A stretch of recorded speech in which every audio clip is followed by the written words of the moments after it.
అయితే ఈ సందర్భంగా మనం కొన్ని విషయాలు కూడా మాట్లాడుకోవాల్సిన అవసరం ఉంది.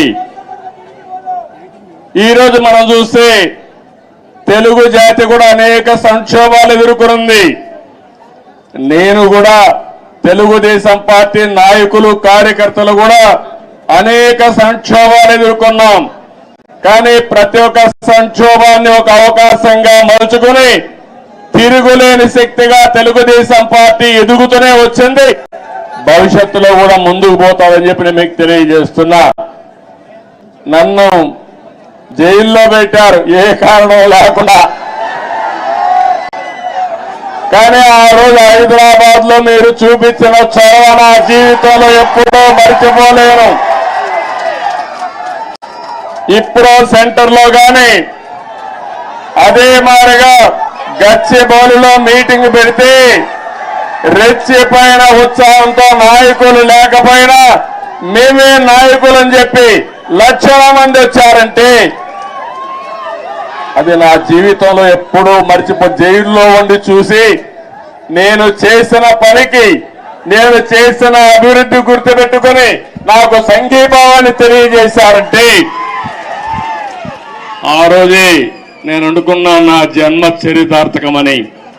ఇక్కడే కాదు ప్రపంచం మొత్తం అన్ని 70-80 దేశాలు, ఆ దేశాల పేర్లు కూడా నాకు తెలియవు. కానీ తెలుగు వారు అక్కడికి వెళ్ళి 53 రోజులు రోడ్డెక్కి నిరసనలు తెలియజేశారు.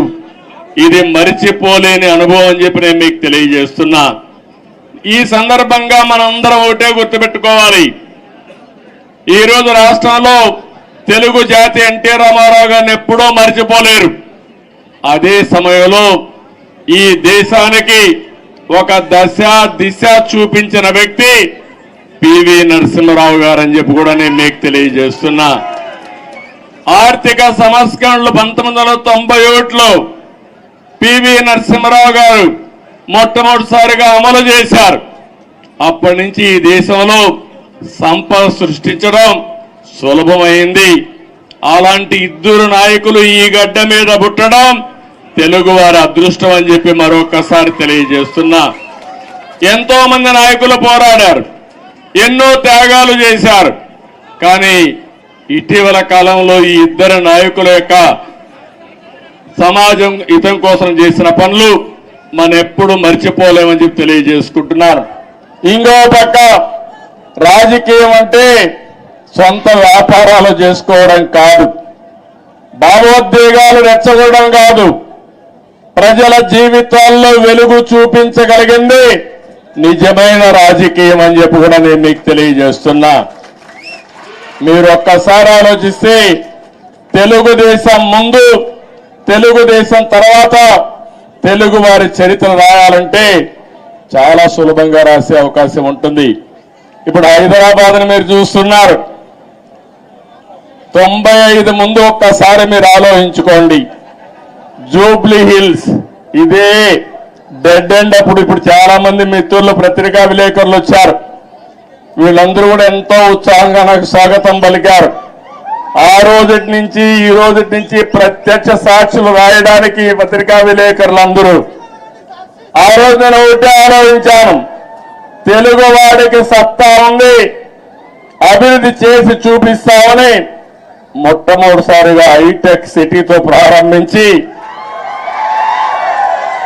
నిన్న కూడా ఫ్లైట్ లో వస్తా ఉంటే చూశాను హైటెక్ సిటీని.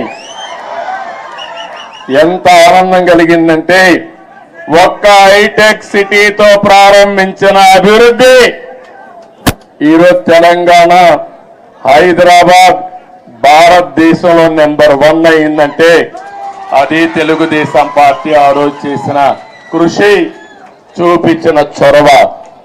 ఏ రాజకీయ నాయకుడికైనా ఏ పార్టీకైనా దీనికంటే కూడా ఏ తృప్తి ఉండదని చెప్పి నేను మీకు తెలియజేస్తున్నా.